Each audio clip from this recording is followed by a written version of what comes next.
দেখো, মেয়েরা যা মনে মনে ভাবে আর যা মুখে বলে দুটো কমপ্লিটলি আলাদা জিনিস। এই যেমন ধরো, ওরা যদি বলে আমি জানি না যাও, তার মানে আমি জানি সব কিন্তু বলবো না।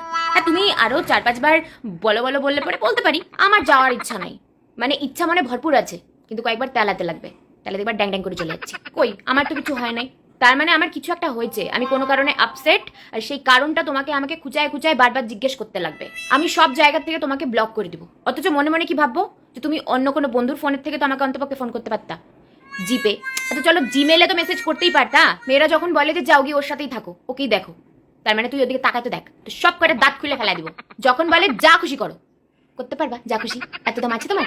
আমাকে একদম কল করবে না, তার মানে তুমি আমাকে কল করতে থাকো যতক্ষণ না আমি ধরছি, কল করেই যাও করেই যাও। হ্যাঁ, আমি ধরবো না, কাইতে দিব বারবার, কিন্তু তুমি হাল ছাড়া কেন? যখন মেয়েরা বলে যে আমার খাওয়ার ইচ্ছা নাই, তার মানে আমার খাওয়ার ইচ্ছা আছে, আমি ঠুসতে চাই, কিন্তু মনে মনে এটাও চাই যে কেউ বলুক খাও না, কেন খাচ্ছ না, না খেয়ে তো তুমি শুকিয়ে যাচ্ছ, আরে খাও, একটু খাও। আমরা যখন প্রচন্ড রেগে থাকি তখন কিন্তু আমরা রাগের ইমোজি পাঠাই না, তখন আমরা হাসির ইমোজি পাঠাই।